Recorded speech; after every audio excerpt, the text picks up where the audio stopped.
तो सांग मैंने वर्षा पागर समस्त चाहती गरमा गरम बिरियानी खाया से मु जलेश्वर आसी पहुंची अरबियन एम्बर रे। बहुत लोग कहते खराब बिरियानी मिलूची आ बहुत जन कहते भल बिरियानी मिलूची। चल एटा कौन प्रमोशनल वीडियो नुह, यहाँ आम निज हिसाब से आम आसू जोटा कि रिस्क नहीं तो ये टेस्ट करवा बिरियानी केमी अच्छी रियली रिव्यू आम इंस्टा माध्यम ही दबा। तो आसतु मो सहित यहाँ बिरियानी टेस्ट करवा आ बिरियानी प्राइस केते कौन सब ऑल डिटेल्स मुझे वीडियो माध्यम देवी। तो आसतु मो सहित फाइनाली आमर बर्तमान अभी बिरियानी आसी सारी। तो देखी पारे बिरियानी आपको गोटे अंडा मिल जाऊँगी, ता सहित आप गोटे आलू मिलूँ, ता सहित आप गोटे चिकेन लेग पीस, ता सहित को एत सारा आप राइस मिल जाऊँगी, ता सहित आपको रायता रोचे।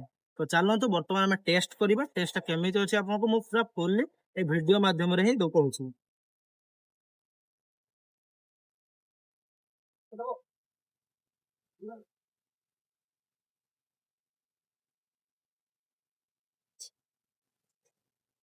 भाई जोटा मुझे शुणी जोटा कि सोशल मीडिया बर्तमान भाइराल चलती बिरियानी खराब। भाई मुझे रियली कहूँ कौन सी बिरियानी खराब ना। और राइस भी आप देखी पारे आराम से बहुत बढ़िया, मसला भी बहुत सफिशिएंट अच्छी, बहुत बढ़िया खाଇବା अच्छी। सहित आप जो चिकेन टा रही चिकेन टा आप देखी पारे हाथ में देखी पारे चिकेन पूरा फुल सॉफ्ट अच्छे, पूरा टेस्ट अच्छे। तो निहाती मुझे सजेस्ट करी आसतु थे बिरियानी टेस्ट करूँ।